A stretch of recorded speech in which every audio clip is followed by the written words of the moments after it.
विश्व युद्ध के बाद परिस्थितियां स्पष्ट हैं कि अंग्रेज भारत छोड़ने की तैयारी कर रहे हैं, छोड़ेंगे ही छोड़ेंगे। 1946 का चुनाव हो चुका है। चुनाव में कांग्रेस भारी बहुमत से जीत चुकी है। सबको पता है कि कांग्रेस का जो अध्यक्ष होगा, प्रधानमंत्री बनने का न्योता उसी को मिलेगा अंतरिम सरकार में।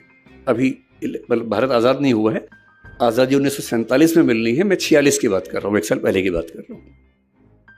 सबको पता है कि जो कांग्रेस का अध्यक्ष है उसी को भारत का अंतरिम प्रधानमंत्री नियुक्त किया जाएगा, ये सब जानते हैं। मौलाना अबुल कलाम आजाद 6 साल से कांग्रेस के अध्यक्ष हैं। स्वाभाविक सी बात है, उनके मन में होगा कि इलेक्शन ना ही हो, मैं ही चलता चलूं। उन्होंने ईमानदारी से अपनी आत्मकथा में लिखा भी है। उनकी मृत्यु के बाद 1959 में शायद आत्मकथा छपी उनकी, उसमें उन्होंने लिखा कि हाँ, मेरे मन में ऐसा भाव था। ईमानदारी से सच बोलना ठीक है डॉक्टर साहब, कि लालच था तो ठीक रहता, उसमें मतलब बोझ खत्म हो जाता है। तो अबुल कलाम आजाद ने ईमानदारी से लिखा इस बात को। तो इलेक्शन कांग्रेस का होगा, ये घोषणा हो गई। अप्रैल महीने के अंत तक फॉर्म भरने हैं, ये भी स्पष्ट हो गया। फॉर्म भरने का तरीका ये नहीं था कि आप उठे जाके फॉर्म भर दिया कि मैं बनूंगा अध्यक्ष। उस समय का नियम था कि कांग्रेस की 15 जो प्रांत स्तरीय समितियां हैं, जिसको पीसीसी बोलते थे, प्रदेश कांग्रेस समिति, प्रदेश कार्य समिति, कांग्रेस समिति, वो नॉमिनेशन भेजेंगे कि हमारी ओर से इसको अध्यक्ष पद का उम्मीदवार माना जाना चाहिए। ये नियम था। तो चल रहा था। 15 प्रदेश समितियों में से 12 ने सरदार वल्लभ भाई पटेल का नाम भेजा कि इनको अध्यक्ष बनाया जाए। बाकी 3 ने किसी का नाम नहीं भेजा, एब्सटेन किया कि हम किसी का नाम नहीं भेजेंगे। यानी कुल मिला के एक ही नाम आया, कोई दूसरा नाम ही नहीं आया। अब मामला फंस गया। 29 अप्रैल की डेट सामने आ रही थी, दूसरा कोई नाम ही नहीं आ रहा था। फिर कहते हैं कि कुछ लोगों ने कोशिश की कि नेहरू जी का नाम भी उसमें आना चाहिए। कृपलानी जी इसमें मुख्य भूमिका में थे। उन्होंने दिल्ली की जो कांग्रेस कार्य समिति है, कांग्रेस वर्किंग कमेटी है, CWC, उसके कुछ मेंबर्स के माध्यम से उनका नॉमिनेशन करवाया, जो कि जहां तक मेरी जानकारी है, मैं इतिहास का बहुत गंभीर शोधार्थी नहीं हूं, पर जितना मैंने पढ़ा है उस समय के नियमों के तहत शायद वो संभव नहीं था, तो नियम थोड़े लचीले किए गए उसके लिए। उनका नॉमिनेशन हुआ। अब इलेक्शन होने वाला है। पूरी कांग्रेस की सारी समितियां पटेल के नाम पर एकमत हैं और यह तय है कि जो अध्यक्ष बना वो कुछ महीने बाद भारत का प्रधानमंत्री होने वाला है। और तब पटेल महात्मा गांधी के पास पहुंचे। उन्होंने कहा कि बापू, ऐसे ऐसे स्थिति है, आप क्या कहते हैं? क्या क्या सोचा होगा मुझे नहीं पता, पर मुझे महात्मा गांधी की नीयत पर शक नहीं होता है। महात्मा गांधी ने कहा कि तुम इलेक्शन मत लड़ो। मैं फिर सोचता हूं कि अगर बापू राम ना होते, मतलब पटेल राम ना होते और कहते कि बापू इलेक्शन तो मैं लड़ूंगा, और देख लेते हैं क्या होता है, ऐसा भी क्या है। मेरा मानना है कि उस समय कांग्रेस में कोई माई का लाल उनको हरा नहीं सकता था। कोई माई का लाल उनको हरा दे इलेक्शन में, यह संभव नहीं था। और ये 1946 के बाद नहीं है, 1950 में उनकी मृत्यु हुई आज ही के दिन। उसके 2 महीने पहले कांग्रेस के अध्यक्ष का चुनाव हुआ, उसमें भी वही अध्यक्ष बना जिसको पटेल चाहते थे, पुरुषोत्तम दास टंडन, न कि कृपलानी साहब। वो इलेक्शन बहुत रोचक था। नेहरू जी प्रधानमंत्री थे, पटेल उप प्रधानमंत्री और होम मिनिस्टर थे। और 1950 में कांग्रेस का चुनाव दुनिया भर के मीडिया में चल रहा था कि ये प्रधानमंत्री और उप प्रधानमंत्री के बीच का झगड़ा है। ये इस वर्चस्व का झगड़ा है कि कांग्रेस पार्टी में किसकी चलती है, किसको लोग ज्यादा सम्मान देते हैं, किसको लोग ज्यादा मानते हैं। और जीते कौन? पुरुषोत्तम दास टंडन, जिनको पटेल जी का समर्थन हासिल था। मैं ये कहना चाह रहा हूं, मेरा उद्देश्य नेहरू जी को नीचा दिखाने का बिल्कुल नहीं है। मेरा उद्देश्य ये बताना है कि कांग्रेस संगठन पर उनकी पकड़ कैसी थी, और वो अपनी मृत्यु के एक दिन पहले तक की बात कर रहा हूं मैं। यदि वो उस समय कह देते कि मैं तो चुनाव लड़ूंगा, मेरे शब्दों पर गौर मत कीजिएगा, शब्द कड़वे लग सकते हैं, लेकिन उस समय इस देश के किसी नेता में इतनी हिम्मत नहीं थी कि उनको रोक पाता। पर बापू ने कहा कि मत लड़ो। उन्होंने एक सेकंड भी नहीं लगाया और पीछे हट गए। पूछा भी नहीं कि क्यों कह रहे हैं, जैसे राम ने दशरथ से पूछा भी नहीं था कि आप क्यों ऐसा सोच रहे हैं। आपने वचन दिया था मेरी मां को, ठीक है, उन्होंने वचन मांग लिया, ठीक है। आपने कहा वनवास पे चले जाओ, ठीक है, पूछना क्या है इसमें, आपने कह दिया, हो गया। बापू आपने कहा है कि मैं पीछे हट जाऊं, कोई वजह रही होगी, हो सकता है ये वजह रही हो कि मैं 72 साल का हूं, आप 76 साल 77 साल के हैं, और नेहरू जी अभी 56 साल के हैं। हो सकता है आपके मन में ये हो कि कम से कम जो प्रधानमंत्री बने 10-15 साल कंटिन्यू कर सके। हो सकता है आपके मन में ये हो कि दुनिया भर के देशों में उनकी पहचान ज्यादा है। हो सकता है आपके मन में ये हो कि उनकी छवि लिबरल है, तो अल्पसंख्यक इनको देश में लेके चलना, भरोसा पैदा करना ठीक होगा। जो भी वजह रही हो, मुझे स्वीकार ना करने की जो भी वजह रही हो, पर मैं तो टीम प्लेयर हूं, और टीम के कैप्टन ने अगर कह दिया है कि बैटिंग पे नहीं जाना है तो नहीं जाना है, सिंपल सी बात है। और इसलिए मुझे लगता है कि सबसे बड़ा खिलाड़ी वो है जो कप्तान की बात को, टीम के लक्ष्य को ध्यान रख के बड़ी से बड़ी बात को चुपचाप मान ले। 99 रन पे खेलते हुए कैप्टन अगर कह दे डिक्लेयर कर दो, तो पूछे नहीं कि 1 रन बनाने में क्या दिक्कत थी, डिक्लेयर कर दे। क्योंकि हमेशा ध्यान रखना है कि मेरे लक्ष्य से बड़ा देश का लक्ष्य है, पार्टी का लक्ष्य है। और मैं ये बात पुरजोर तरीके से कहना चाहता हूं कि इस देश में जितना बड़ा त्याग पटेल ने किया, उतना बड़ा त्याग शायद किसी ने नहीं किया।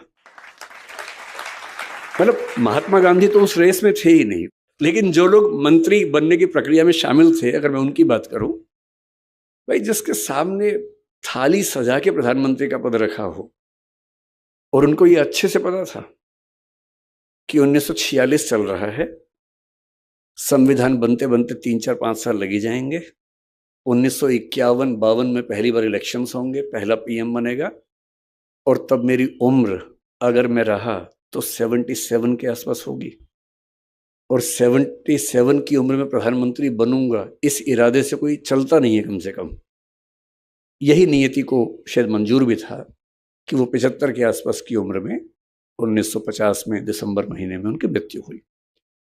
और उनकी मृत्यु के 1 साल और कुछ महीनों के बाद इस देश के पहले चुनाव हुए। और इससे भी बड़ी बात क्या है, महात्मा गांधी थे, महात्मा गांधी ने कहा कि भाई देखो, मैं कह रहा हूं पीछे हट जाओ, हट गए पीछे। दशरथ ने कहा कि बेटा ऐसा संकट है, राम पीछे हट गए। राम वन में है, और पता लगा कि दशरथ की मृत्यु हो गई है। अगर दशरथ की मृत्यु के बाद राम बोलते कि भाड़ में जाए दुनिया, मैं वापस आ रहा हूं, देखता हूं कौन मना करता है, कौन मना कर लेता। पर नहीं, मेरे पिताजी का वायदा था, वायदे के लिए मैं कुछ भी कर सकता हूं। मतलब एक बहुत प्रसिद्ध गजल का शेर है, जैसी एक लाइन है, मैं कुछ भी हूं पर एहसान फरामोश नहीं। मैं कुछ भी हो सकता हूं, एहसान फरामोशी नहीं कर सकता। अगर पिताजी को वचन दे दिया और पिताजी की मृत्यु हो गई, तो भी वचन पूरा होगा। गांधी जी 1948 की जनवरी में इस दुनिया से चले गए थे। जिन गांधी जी के वचन का सम्मान था वो तो नहीं है। और पटेल 1950 के दिसंबर में गए, 22 महीने थे। और यदि वो उस समय ठान लेते कि अब तो गांधी जी हैं ही नहीं, अब कौन रोकेगा। पर वही बात है कि वचन दिया है तो दिया है, निभाना है तो निभाना है। और इसलिए किसी बड़े व्यक्ति की पहचान इससे नहीं होती कि उसने खेड़ा सत्याग्रह किया, बारडोली सत्याग्रह किया, वो तो किया, बड़ी बात है। पर सीखने की असली बात होती है चरित्र, किरदार, कि उस व्यक्ति के अंदर ऐसा क्या था। पर पूरे स्वाधीनता संग्राम में शायद इतना बड़ा दिल, इतना बड़ा जिगर मुझे नहीं लगता किसी और के पास रहा होगा। ये उनकी पहली पहचान है। दूसरी बात, नेता बनना हमें लगता बहुत आसान काम है। मेरा मानना है कि इस दुनिया का सबसे मुश्किल प्रोफेशन नेतागिरी करना है, सबसे मुश्किल काम है। अच्छा, हम जब तक पॉलिटिक्स में नहीं जाते हमको लगता है कि मजाक चल रहा है, सब क्या है, ऐसे ही है, तो लूट जाते हैं, लूटते हैं, लुटेरे हैं, डाकू हैं, ये हैं, वो हैं। कहना बड़ा आसान होता है। एक बार इलेक्शन लड़के देखिए, तब समझ में आता है कि इलेक्शन क्या है, पॉलिटिक्स क्या है। मुझे आज से 7-8 साल पहले कई दोस्तों ने कहा कि तुम पॉलिटिक्स में चले जाओ, तो मेरा पहले मन था पॉलिटिक्स में जाने का। जब मैं कॉलेज में आया ही था तब तो एक ही मन था कि पॉलिटिक्स में ही जाना है। धीरे धीरे मुझे लगा नहीं, उतना अच्छा नहीं है, उससे अच्छा पढ़ना पढ़ाना ज़्यादा अच्छा है। पर मैंने एक प्रयोग करके देखा, जिस मोहल्ले में रहता था उस मोहल्ले का इलेक्शन लड़के मैं वहाँ का अध्यक्ष बन गया। एक ही दिन में इलेक्शन प्रचार के लोग मुझे सम्मान करते थे, सब जितवा दिया। उनको भी लगा कि फ्री में कार्यकर्ता मिल रहा है तो ठीक है, करवा लेते हैं काम। तो फिर मैंने 1-1.5 साल काम भी किया और मैंने 1.5 साल में समझ लिया कि बहुत ही टेढ़ी खीर है। लोगों की वैध अवैध उम्मीदें जो कभी खत्म होती ही नहीं, उन सबको पूरा करने की नैतिक जिम्मेदारी। वेतन आपको मिलना है नहीं वहां से, मतलब जिस पद पर मैं था कम से कम वहां तो वेतन भी नहीं मिलता है। ऊपर से आप कितने भी ईमानदार हों, कीचड़ उछलना ही उछलना है। आप अपनी जेब से पैसा खर्च करके कुछ बनवा देंगे तो भी क्या कहा जाएगा, जरूर कहीं से कमीशन मिल रहा होगा। इतनी गालियां, इतनी आलोचनाएं। इसीलिए कहते हैं कि स्टील की नर्व्स हों तो ही पॉलिटिक्स में आना चाहिए। चमड़ी बहुत मोटी हो, खाल बहुत मोटी हो तो ही पॉलिटिक्स में आना चाहिए, वरना नहीं आना चाहिए। बहुत मुश्किल होता है। मैं तो कल्पना करता हूं कि अगर कभी राहुल गांधी या अरविंद केजरीवाल अखबार पढ़ लें या सोशल मीडिया पर चले जाएं और देख लें कि इंस्टाग्राम पे, यूट्यूब पे उनके बारे में क्या क्या चल रहा है, या व्हाट्सएप देख लें एक दिन, मतलब किसी बीजेपी वाले का व्हाट्सएप किसी दिन राहुल गांधी के हाथ में पड़ जाए एक दिन के लिए, और उसमें देखे कि उनको कहां कहां से क्लिप काट काट के कैसे जोकर साबित किया हुआ है, कितना सदमा होता होगा। हमें तो 4 लोग बुरा बोलते हैं, नींद नहीं आती रात को। आपको पता लगे कि 150 करोड़ की आबादी में से आधी आपके बारे में ऐसा बोल रही है तो उसके बाद कहां सो पाएंगे, क्या नींद आएगी आपको? बहुत मुश्किल है। इसलिए मेरे मन में तो नेताओं को लेकर अगाध श्रद्धा है, अगाध सम्मान है कि जितना ये झेलते हैं उतना दुनिया में कोई नहीं झेलता है। पूरी दुनिया जो आती है मजाक बना के चली जाती है, जिसका मन करता है वीडियो बना देता है इनके बारे में। मतलब पब्लिक प्रॉपर्टी है कि जो आएगा थूक देगा, जो आएगा एक लगा के चला जाएगा। इतना झेलना कोई मजाक थोड़ा ना होता है। इसके लिए चाहिए कि ऐसा व्यक्तित्व कि आप अपनी भावनाओं पर इतना कंट्रोल करना जानते हो कि आपको क्लियर रहे कि मुझे इन भावनाओं में बहना नहीं है, बल्कि अपना उद्देश्य ध्यान रखना है। ये सब तो लगा रहेगा। और जब आप लोग जीवन में है तो निंदाएं तो होती हैं, आलोचनाएं होती हैं, झेलनी पड़ेंगी, आदत डालनी पड़ेगी। और या फिर हम तुलसीदास जी की तरह इस बात पर सीधे आ जाएं, हानि लाभ जीवन मरण जस अपजस विधि हाथ। कि हानि होगी या लाभ होगा, जिएंगे या मरेंगे, यश होगा या अपयश होगा, ये नियति के हाथ में है, मेरे हाथ में नहीं है। तो अपयश हो रहा है तो हो रहा है, कभी यश भी हो जाएगा, ऐसा क्या है। और ये कहना बड़ा आसान है, इसको जीना बहुत मुश्किल है। कहना तो बहुत आसान है, मैंने कहा, आपने सुना, तालियां बज गई, मजा आ गया। पर जब अपयश होता है ना, तब ये याद नहीं आता है। उस समय तो दिल की धड़कनें बढ़ जाती हैं, बीपी बढ़ने लगता है, बेचैनी होती है, एंजाइटी होती है, नींद नहीं आती है, और पता नहीं क्या क्या होता है। राम की स्थिति सोच के देखिए। बापू, मैं बार बार राम का जिक्र कर रहा हूं पटेल जी को समझाने के लिए। राम वन के अंदर हैं और सीता जी ने कहा कि मुझे हिरण चाहिए, मैंने स्वर्णिक हिरण देखा है। वो उस समय शायद नहीं समझ पाई कि ये एक जाल है। वो और लक्ष्मण जा रहे हैं, लक्ष्मण ने एक रेखा खींची है, पर जैसा कि नियति है उसमें उनका अपहरण हो जाता है, रावण आके अपहरण करता है। और राम वापस आए हैं। तुलसीदास जी के यहाँ राम अपनी पत्नी से इतना प्रेम करते हैं। देखिए, ये जो भगवान राम है, भगवान कृष्ण है, ये एक जैसे नहीं है।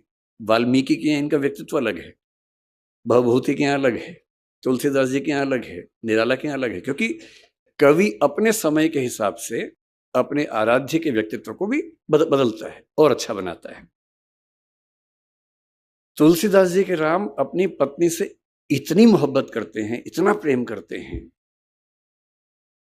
मतलब इतना मजबूत व्यक्ति जो पिता के कहने पर बिना एक सेकंड लगाए सत्ता छोड़ दे और उसकी आंख में आंसू तक ना आए। कोई आंसू नहीं है, कुछ नहीं है, 2 कौड़ी की चीजें छोड़ दी, उसमें ऐसा क्या है। और वन में अकेले हैं, केवल एक भाई के साथ, ना सेना है, ना हाथी है, ना घोड़े हैं, ना कुछ है, और पत्नी का अपहरण हो गया है। अभी राम को ये पता भी नहीं कि क्या हुआ है, वो तो देख रहे हैं कि सीता मिल नहीं रही है। इतना भावुक आपने राम को शायद ना देखा हो। बांग्ला भाषा में एक रामायण है, कृतिवास रामायण, उसमें राम बहुत भावुक हैं, आंसू के साथ रोते हैं उसमें, वो कई बार रोए हैं। पर हिंदी के समाज में जो राम है उनकी छवि रोने वाली नहीं है, उसमें वो रोते नहीं है, मजबूत रहते हैं। लेकिन रामचरितमानस में भी एक बार उनकी आंखें भर आई हैं इस मौके पर। इतने परेशान हैं, कोई मिल नहीं रहा, किससे पूछें जंगल में, और अंत में पक्षियों से पूछ रहे हैं, हे खग मृग, हे मधुकर श्रेणी, हे पक्षी, हे हिरण, हे मधुकरों की पंक्ति, हे भंवरों की पंक्ति, तुम देखी सीता मृग नयनी, क्या तुमने देखा है सीता को जिसकी आंखें मृग जैसी हैं। ये भगवान राम हैं। इतना मजबूत व्यक्ति जो सत्ता जाने पर एक सेकंड को हिल तक नहीं रहा है, जिसको सत्ता का लोभ है ही नहीं, जब उसकी पत्नी उसको नहीं मिल रही है तो भावनाओं में बहकर पक्षियों से, हिरणों से, भंवरों से पूछ रहे हैं कि क्या तुमने सीता को देखा है। और फिर थोड़ी देर बाद पता लगता है जटायु से कि दुनिया के सबसे ताकतवर राजा ने उसका अपहरण किया है। वो राजा जिसको भगवान शिव का वरदान हासिल है, वो राजा जिसका बेटा मेघनाद इंद्र को हरा चुका है, उस राजा ने इनकी पत्नी का अपहरण किया है। और ये जंगल में है, वनवास के नियम के तहत अयोध्या की सेना को भी नहीं बुला सकते हैं। उस राजा से समुद्र पार करके लड़ना है, बिना सेना के लड़ना है, और नहीं लड़ेंगे तो सीता की मुक्ति कैसे होगी। 1908 में आ जाइए। पटेल का विवाह थोड़ा जल्दी उम्र में हुआ, जैसा कि उस दौर में होता था, सबका ही होता था, तो उनका भी हो गया था। बहुत जिक्र नहीं मिलता, लेकिन ऐसा माना जाता है कि वो अपनी पत्नी से बहुत प्रेम करते थे, सम्मान भी करते थे। उनकी पत्नी को तबीयत खराब हुई, कुछ इन्फेक्शन हुआ, मुंबई लेके गए 1908 में। कामा अस्पताल वहां का अच्छा बड़ा अस्पताल था, वहां उनका एडमिशन हुआ। डॉक्टर ने कहा कुछ दिन दवाइयां देंगे, ठीक हो जाएंगी तो सर्जरी करनी पड़ सकती है, लेकिन कुछ दिन दवाइयों पे चलेगा। दवाइयां होने लगी, कुछ ठीक होने लगी। इतने में आनंद से एक जानकारी आई कि उनका एक परिचित, उसके ऊपर सरकार ने हत्या का मुकदमा लगा दिया है। और उसने कहा कि आप, क्योंकि पटेल इंग्लैंड से पढ़ के आए बैरिस्टर थे, कोई मजाक तो था नहीं, उनकी तूती बोलती थी अपनी वकालत में। मित्र ने कहा कि आप आएंगे तो बच पाऊंगा, वरना तो इस सरकार का इरादा कुछ सही लग नहीं रहा है। तो पत्नी को ठीक स्थिति में देखकर ये कहे कि मैं 2-4 दिन में छुड़ा के आता हूं। आनंद आ गए वापस। संयोग से उसके 2 दिन के बाद डॉक्टर्स ने पाया कि आज स्थितियां ठीक हैं, सारे जो पैरामीटर से ठीक हैं, आज ही सर्जरी करना ठीक रहेगा। तो सर्जरी कर दी, उनकी एब्सेंस में कर दी, और शाम को तार भेजा कि ऑपरेशन हो गया है, आपकी पत्नी ठीक है। तो इनको भी सुकून था। अगले दिन भी कोर्ट में तारीख लगी हुई थी उस मुवक्किल को बचाने की। अगले दिन ये अदालत में केस लड़ रहे हैं, अपने मुवक्किल को बचाने का प्रयास कर रहे हैं, और ठीक उस समय उनकी पत्नी की तबीयत अचानक बिगड़ी और देहांत हो गया, मृत्यु हो गई। 33-34 की उम्र थी उस समय सरदार पटेल की, उतनी सी उम्र में उनकी पत्नी की मृत्यु हो गई। वहां से तार हुआ, तार पहुंचा और ये अदालत में केस लड़ ही रहे हैं, और एक परिचित ने आके उनके हाथ में तार थमा दिया, और उस समय वो अपने दोस्त को बचाने के लिए दूसरे पक्ष के गवाह का क्रॉस एग्जामिनेशन कर रहे हैं। तार पढ़ा, तार में लिखा है कि आपकी पत्नी की मृत्यु हो गई है। लगभग वही स्थिति है।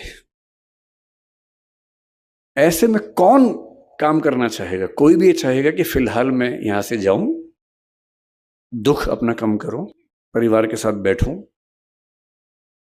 और उनके दिल में एक ही बात आ रही है कि मेरा निजी दुख तो अपनी जगह है, लेकिन अगर मैं इस बिंदु पर हट गया तो वो तो चली गई, ऐसा ना हो कि ये भी चला जाए।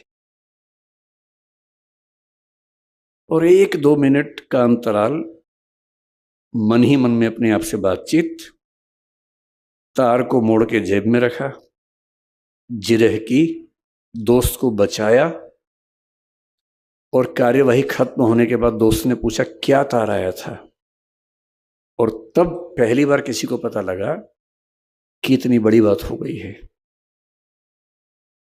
यूं मुझे लगता है कि पत्नी की मृत्यु पर इतना कोई कैसे निष्ठुर हो सकता है, लेकिन जब बड़ा उद्देश्य सामने हो तो हमें शायद ये हक भी नहीं होता कि हम निजी दुखों को किसी दूसरे के भावी संकट की तुलना में तरजीह दें, ज्यादा महत्व दें। जिसमें अपनी भावनाओं पर इतना नियंत्रण करने की सामर्थ्य होती है, सच्चा नेता वही होता है। ये हर किसी के बस की बात नहीं है, बहुत ताकत चाहिए ऐसा होने के लिए। अब ऐसे व्यक्तित्व से जुड़ा व्यक्ति जब स्वाधीनता संग्राम में उतरेगा तो सीधी सी बात है, वो छोटे कद का तो नहीं होगा।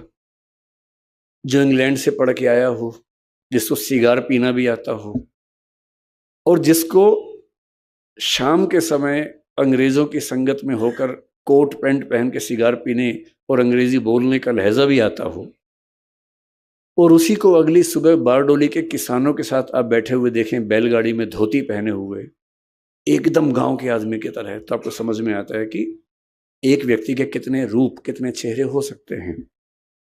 जो सिगरेट पीने का आदी हो किंतु जेल में जाए और जेल का जेलर, अंग्रेज जेलर कहे कि मैं आपके लिए सिगरेट की व्यवस्था कर दूंगा, और वो कहे आपसे सिगरेट लेने से बेहतर है आज के बाद ना ही पीऊं और जिंदगी भर ना पिए उसके बाद।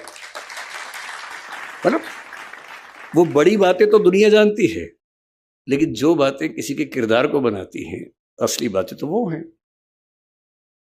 और 1947 में वो घड़ी आती है जो भारत के आज तक के इतिहास का सबसे मुश्किल समय है। 1947 में हम आजाद हुए, वो तो ठीक है आजाद हुए, पर आजाद होना घटना नहीं है, एक प्रक्रिया है, एक प्रोसेस है, लंबा प्रोसेस है जो कई साल चलता है। और वो कई साल यूं ही नहीं निकलते हैं, उसको निकालने के लिए बहुत बहुत लोगों को बहुत कुर्बानियां देनी पड़ती हैं। अंग्रेज 1942-43 से ही भड़काने में लगे हैं कि रियासतों के राजाओं की मर्जी है कि भारत का हिस्सा बनना चाहें, पाकिस्तान का हिस्सा बनना चाहें या आजाद रहना चाहें। और जो भारत आज आप देख रहे हैं वो भारत ऐसा नहीं था। ये सूरत भी आजाद ना होता अगर पटेल ना होते तो। ये सूरत, इसी सूरत की बात कर रहा हूं। मुझे नहीं पता कि ये जगह सूरत जिले में आती है नहीं, पर मैं सूरत की बात कर रहा हूं। उस समय के भारत में अंग्रेजों का भारत तो एक हिस्सा था, 50 से 60% समझ लीजिए। जिसको आज हम भारत कहते हैं उसका मुश्किल से 55 से 60% हिस्सा अंग्रेजों के हाथ में था। 40% हिस्सा ऐसा था जो रियासतों के पास था, राजाओं के पास था। उन राजाओं को अंग्रेजों ने गारंटी दी हुई थी कि अगर तुम पर किसी ने हमला किया या अंदर से विद्रोह हुआ तो हम बचाएंगे तुम्हें। इसे बोलते प्रोटेक्टरेट, कि तुम हमारे प्रोटेक्टरेट हो, हम तुम्हें बचाएंगे, लेकिन राजा तुम रहोगे सुरक्षा हम देंगे, इसके बदले हमें इतना पैसा देते रहो तो हम तो परेशान नहीं करेंगे। और अब अंग्रेज कह रहे हैं कि हम तो छोड़ देंगे, रियासतों का रियासतें खुद जाने। फिर कुछ इलाके फ्रांस के हाथ में थे, पौंडीचेरी जिसको हम कहते हैं आजकल, माहे है, कराईकल है, यनम है, चंद्रनगर जो पश्चिम बंगाल का हिस्सा है, ये सब फ्रांस के हाथ में था। पुर्तगाल के इलाके थे, आपका पड़ोस का इलाका दमन दीव, दादरा नगर हवेली, गोवा, ये सब पुर्तगाल के पास थे। ये कैसे मिलेंगे भारत को? और रियासतों में से कई रियासतें मन बना चुकी हैं कि हम तो भारत का हिस्सा नहीं बनेंगे भाई। कुछ भारत के भूगोल में होके कह रहे कि पाकिस्तान का हिस्सा बनेंगे। जूनागढ़ आपका पड़ोस का, हैदराबाद सबसे बड़ी रियासत, जिसके कुछ हिस्से आजकल तमिलनाडु में है, कुछ हिस्से तेलंगाना में है, कुछ हिस्से कर्नाटक में है, कुछ महाराष्ट्र में है।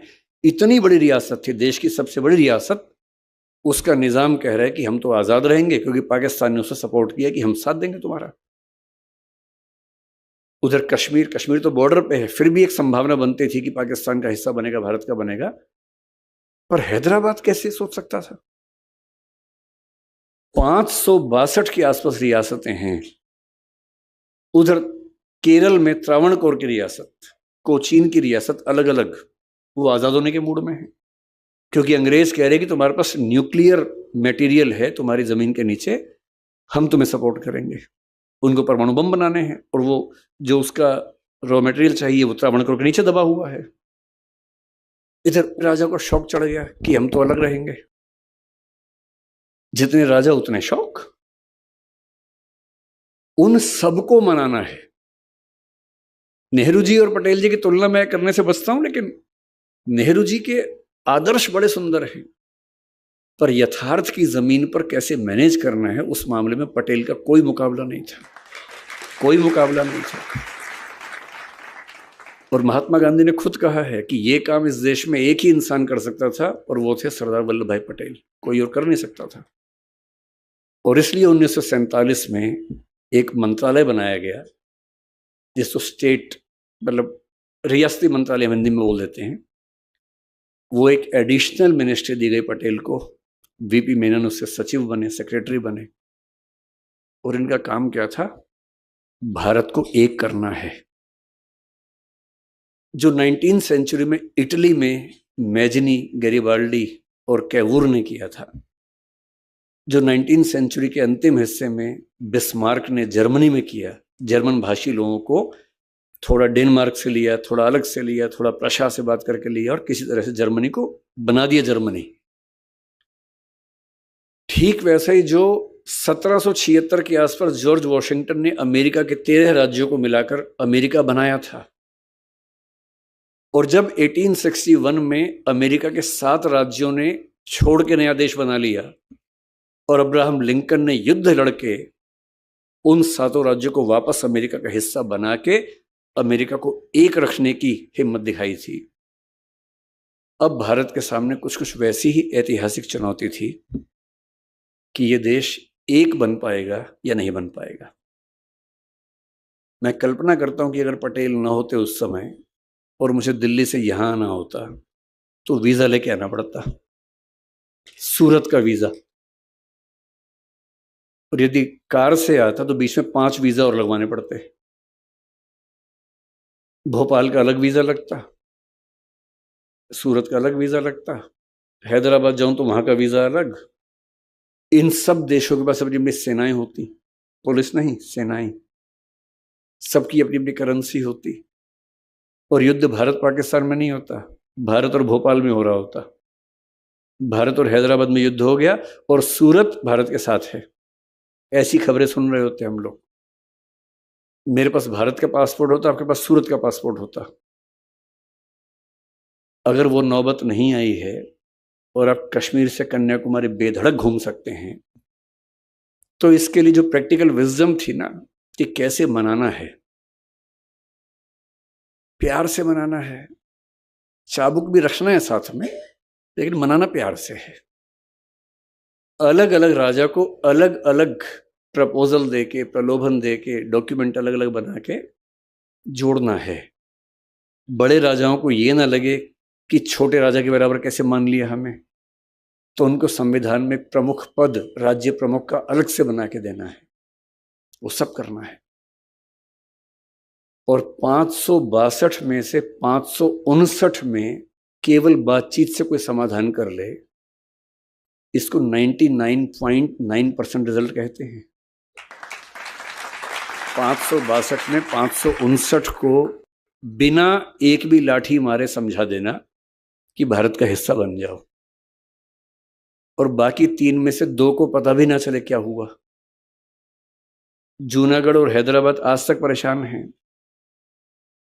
हैदराबाद में क्या हुआ, 1 साल के स्टैंड स्टिल एग्रीमेंट के बाद जब पटेल समझ गए कि मामला नहीं सुलझेगा, कहते हैं कि नेहरू जी की भी सहमति लिए बिना, आमतौर पर उनमें सहमति रहती थी हर मामले में, इस मामले में कहते हैं कि थोड़ी तकरार हुई। तकरारें होती थी, होनी भी चाहिए भाई। 2 लोग एकदम एक से सोचेंगे तो फिर 2 क्यों हैं, एक ही काफी है। 2 पॉइंट ऑफ व्यू है तभी तो 2 लोग हैं। 2 लोग कमरे के अंदर झगड़ा करें, फिर एक बिंदु पर आए, बाहर निकल के वही काम करें। यही होता है इलेक्शन, और यही होती है मंत्रिमंडल की नीति। और सेना को घुसा दिया हैदराबाद के अंदर। 3 दिन का काम था, काम खत्म हुआ। और जब तक सिक्योरिटी काउंसिल में पहुंचे नवाब साहब, निजाम साहब, तो पटेल ने कहा नहीं नहीं, सेना नहीं गई थी, पुलिस गई थी, पुलिस एक्शन था भाई। और तब तक हैदराबाद भारत का हिस्सा हो चुका था कि जहां बातचीत से काम नहीं बनेगा वहां लाठी का इस्तेमाल भी करेंगे। लेकिन देश को एक करने का उद्देश्य छोटी मोटी नीतियों से कि हिंसा अहिंसा, ये सेकेंडरी बात है। पहली बात है कि देश एक है तो हम हैं, वरना तो सब बेमानी बातें हैं। जिस लक्षद्वीप में प्रधानमंत्री कुछ दिन पहले गए और जिसको लेके मालदीव्स बहुत परेशान हो गया, आपको आश्चर्य होगा कि वो आज भारत में क्यों है। इसकी अकेली वजह है कि सरदार पटेल को ध्यान आ गया कि पाकिस्तान की नीयत खराब हो सकती है। उस समय तो लक्षद्वीप, क्योंकि वहां ट्राइबल लोग रहते हैं, उनको न भारत पता था न पाकिस्तान पता था। बस ये था कि वो जिस लोकेशन पे है, उस लोकेशन पे अगर पाकिस्तान होता तो भारत के लिए खतरा हमेशा बन जाता। और उसके पास तर्क था कि भाई लक्षद्वीप के 90% से ऊपर लोग, बल्कि 99 के आसपास मुसलमान लोग हैं, तो हमारा होना चाहिए। सरदार पटेल ने भांप लिया कि इनके दिमाग में क्या चल रहा होगा। तुरंत नौसेना को आदेश दिया कि जाके कब्जा करो। सेना गई, तिरंगा झंडा गाड़ा और दूर देखा पाकिस्तान के जहाज आ रहे थे, पर तिरंगा देख के लौट गए।